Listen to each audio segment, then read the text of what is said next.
Welcome to The Buzz. We're going to have some fun, hear things you'll never hear anywhere else, and learn how to take 1 hour off your marathon PR. That may be an exaggeration, but I am Buzz Burrell, and we're going to have real conversations with the people who help define this amazing sport of running, which often feels like more than just a sport. So send me your questions and comments to buzz@ultrasignup.com so we can do this together. This is a production of Ultra Sign Up. Thank you for joining me. This episode is brought to you by Wahoo Kicker Run. Their sponsorship made this episode possible. Wahoo Kicker Run is a very high-end treadmill, a game changer for indoor training. It has run-free mode, so the belt automatically adjusts to your pace based on your position with no buttons or fuss. It's the closest thing to running outside without going outside. And you can train for running in the mountains because the automatic grade control mimics real-world terrain, shifting from a negative 3% decline to a steep 15% incline. In case you're wondering, I am a big proponent of treadmill training. I personally go to the gym once or twice a week in the winter and during inclement weather, and treadmills are great for tempo runs, for uphills, and they help improve your running form. So check out the Wahoo Kicker Run at wahoofitness.com. Hi, I'm Kelly Newlon, founder of Rad Boulder. Rad Boulder, which also stands for Real Athlete Diets. That is correct. So 15 years you've been doing diet? You go to the camps. I've probably eaten your food more than I've eaten my own cooking. Yeah, that's possible, Buzz. We have definitely shared a lot of meals together, that's for sure. Yeah. Right. So thank you for Real Athlete Diets. And we're at TrailCon, of course, in between Broken Arrow and Western Station 100. And you are feeding the Nike house, is it? I am. I am spending the week with Nike and feeding a small team. There's a few people that are staying off-site but are coming together for meals. And then there are a few that are arriving on Thursday, and we'll feed them all at the team dinner on Thursday night as well. Excellent. Sorry I won't be there. Yeah. And pertinent to our topic, we're talking about female representation in sport and sport of running. And you have started representing athletes. So as an agent, so you know what's going on in the professional scene. You know how it's changed. Mm-hmm. Earlier on this very episode, we spoke with Anna Frost, who told some amazing stories about how she got a pair of free shoes and she just thought she had it made in the shade. Things have come a long way since then. So help me out, Kelly. I think that women have achieved more parity in the sport of running than any time in the past. Am I correct in that? It feels that way to me, Buzz, just from what I see kind of on a daily basis. And Anna is such an exceptional athlete and story of herself. Her work as an athlete has paved the way for where we are now, quite honestly. Darcy PQ, Anna Frost, Ann Trayson, all the greats, all these people. I often think, that there are so many exceptional athletes now that are women, but it's the women that paved the way before then. We could not have Courtney DeWalter or Katie Scheid without these women that paved the way beforehand. Can I get a little tear? They're such icons. Yeah, Meg Canfield, who you just met. Oh, wow, Megan. And unfortunately, very unfortunately, and Queen Anne is what I say. Queen Anne is not going to be here at TrailCon. She's not. Right. Oh, she's like the one person I fanboy out on, fangirl. I don't get fanboyed out really, but when I like Ann Trayson, I mean, gosh. Well, there's people today who don't even know who Ann Trayson is, and I would submit that Ann Trayson is the best American ultra runner in history to date. Oh my gosh, I love that whole statement because you did not say female runner. I did not. I would agree with you. Thank you, Buzz. I mean, Scott Jurek won Western States 7 years in a row, which no one else is going to do. Courtney DeWalter is, the best female in the world ultra runner at this time. Have they eclipsed Ann Trayson yet? Courtney could. She keeps going. Sure. But also, sorry, I'm going to interrupt you. I'm getting so excited. Ann did not have all these things. And neither did Scott, for that matter, because Scott was on, eating rice and beans as well. But Anne did not have the luxuries and the money and the physio and the nutritionists and the people like the great Courtney DeWalter and Katie Scheid have today. Right. Anne did not have those things. She wasn't even getting free shoes. No, she was not. So, yeah, it's hard not to cheer. And again, we're not trying to throw shade at anyone now, but there's clearly she's an icon. Great. I'm glad you Yeah. feel the same way. Now we got to wipe the tears from our eyes to get back to present day time. So thank you for the work that you're doing now. You're helping with this parity a great deal. I believe you represented Tara Dower, who set the overall fastest known time in the Appalachian Trail. And she signed a really favorable arrangement recently. And I think you helped facilitate that. Correct. Yes, Tara's exceptional, and she was able to solidify and renegotiate her contract with Ultra. She did have a 1-year contract with them last year for very, very small amount of money. And, she was just sort of unknown at that point as well, just coming up. So I don't think Ultra admittedly had any idea what they had, and neither did Tara, quite frankly. Right. But yes, she was able to just really, Ultra brings out the best in Tara, and Tara brings out the best in Ultra. Oh, it's a good fit. Really good fit. So it's not about, when we talk about professionalism, is it about money?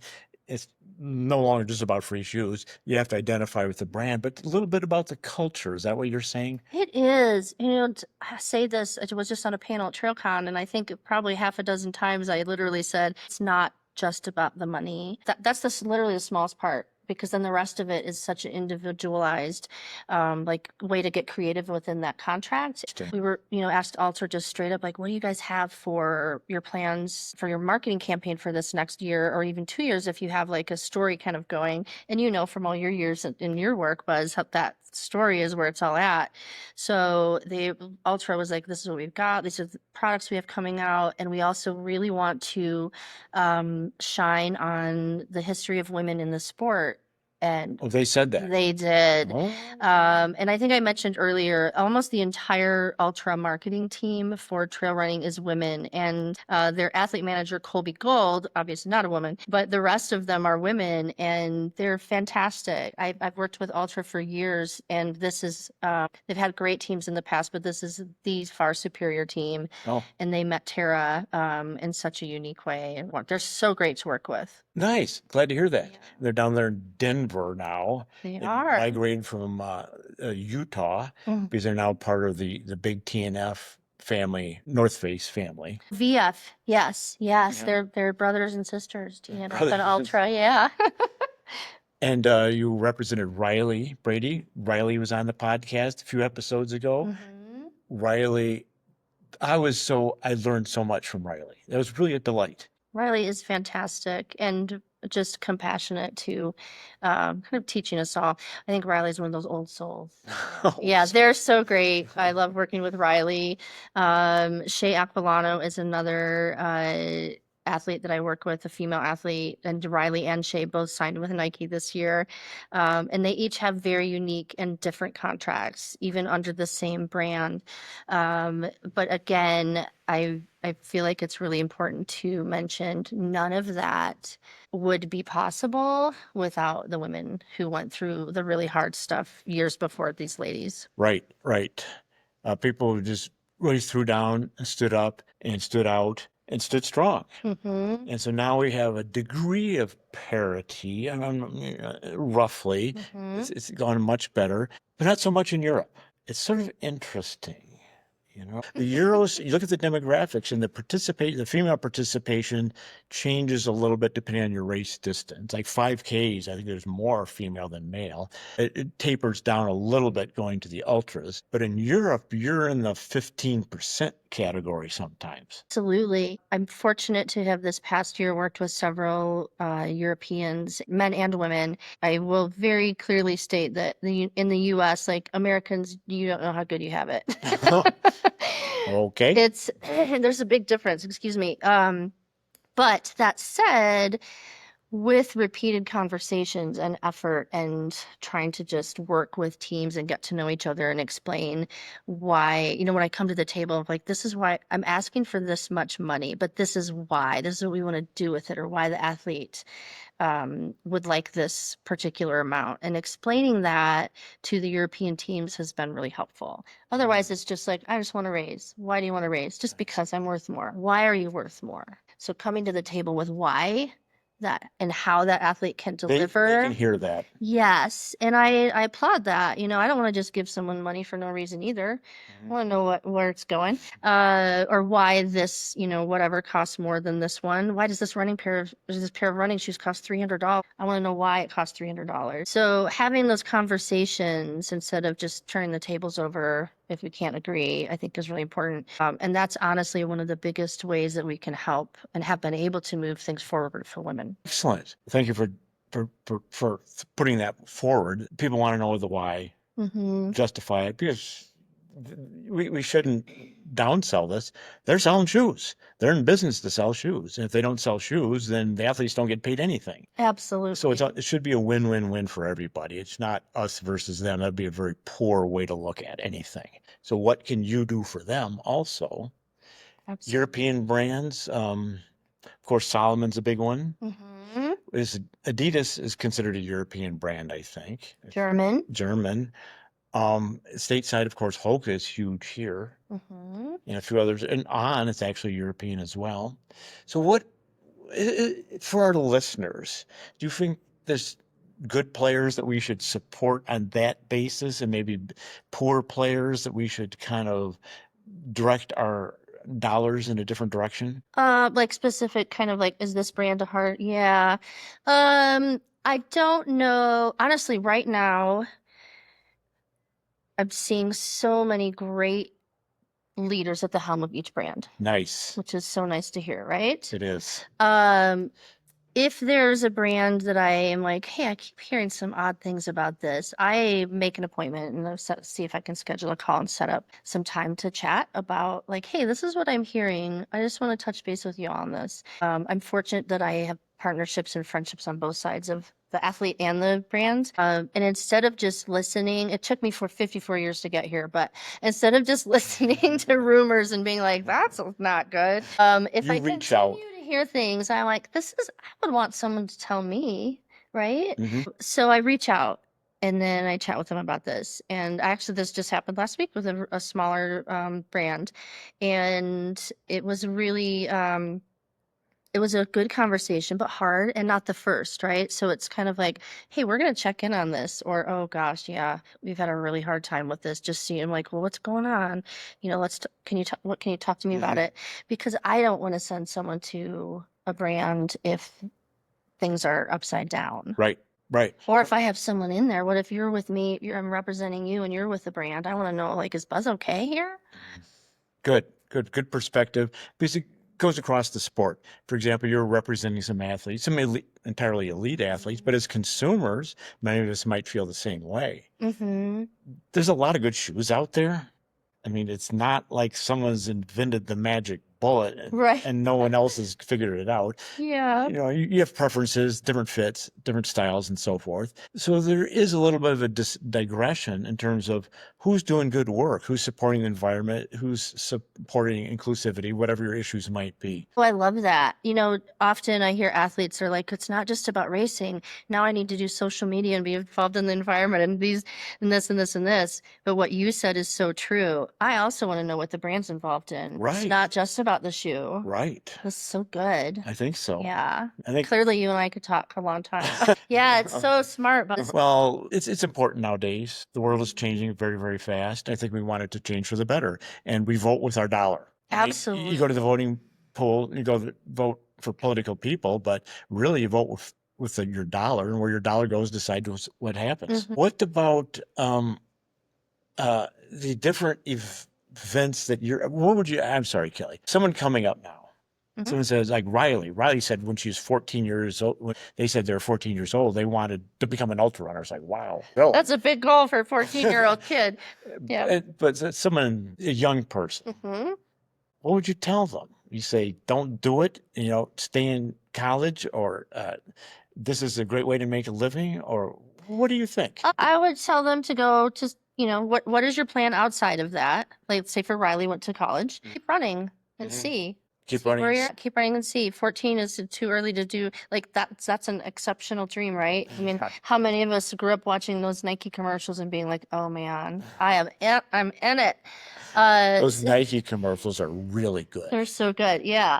So I love the dream and I think stay with it, it's important, and then see where you're at. See where you're at collegiately. I went to culinary school, so I didn't have there's no cross country team. I'm not running Culinary school didn't have sports no, teams? but that's where I found an ultra running trail team in Hyde Park, Poughkeepsie, New York area. Oh, okay. So that was good stuff, but that kept me in it, and that's what taught me about ultra running. So what I would tell someone is just keep running, keep it in your life. With the rest of your life, it will always have a place.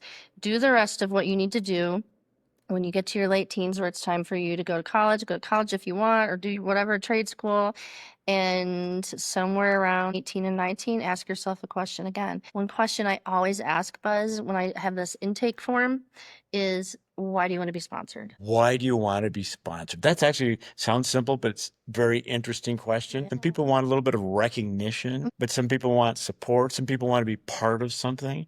Those are very different answers. Yes. And if I ask an athlete, if I'm with that athlete for 5 years, I'm going to ask that athlete that question every year because it will change. Why do you want to be sponsored now? As you are about to renew this contract or renegotiate, what are you looking for from a partnership? Why do you want to be sponsored today? And let's look at what you said the last time so we can see where it was. I have one last question on the female end of things. This is kind of interesting. Now there's content creators, right? Right. The elite runners tend to create their own content to some degree. And being on social media is a total thing. People are counting impressions, counting IG followers, and so on and so forth. And it gets a little funky to me because the content is usually worthless. Yes. And pardon me for saying this, but it's like there's no one saying anything of value. But social media algorithm is click, click, click, click. If you got the clicks, then you got the eyeballs, and then you go hashtag Hoka Salmon Adidas, they're happy. Now, I think offhand, women do less of that than men. And to me, it's like, good. You're not out there talking about yourself. You're not out there spraying. You don't have a big ego. But on the other hand, does this set them back in terms of professional agreements because they don't have larger social media followings? I think that could go both ways. I know for a fact, I don't even know if Riley, if they have 2,000 followers on their Instagram. They hate it. And they told me that. They hate it. And I know, like, I loathe social media. If it weren't part of my business, I wouldn't do it. But Riley is an exceptional example, as is Shea Aquilano, because both of them were just signed by Nike. I can tell you, as the person that negotiated that contract, not once was social media brought up, or their Instagram followers was never brought up. Okay. Yeah. Okay. Nike wanted them for who they are. Yes. Solid. Thank you. That's a lovely answer. And, let's say if a contract came out, Buzz, and it was like, here's Buzz's offer. We need this many posts, this often, this many year. I'd be like, gosh, that seems like a lot. How about instead of 12, we're going to give you 7? Like, it's all negotiate. You can negotiate it all, right? But that's a lot. Otherwise, it just is junky, like you said. It's empty. Yeah. But as far as, Riley only has a couple thousand. I think Shea might have 1,500 followers. Interesting. Never discussed. Interesting. I'm glad to hear that. Yeah, it's nice, right? They're good people, really good athletes, and Nike's happy to have a good athlete. Absolutely, yes, 100%. Okay, that's a good takeaway, folks. Kelly, I look forward to my next meal. I'm not sure. It was great to see you. Thanks for having me on. You were a delight. Anytime. Thank you very much, Kelly. Yeah.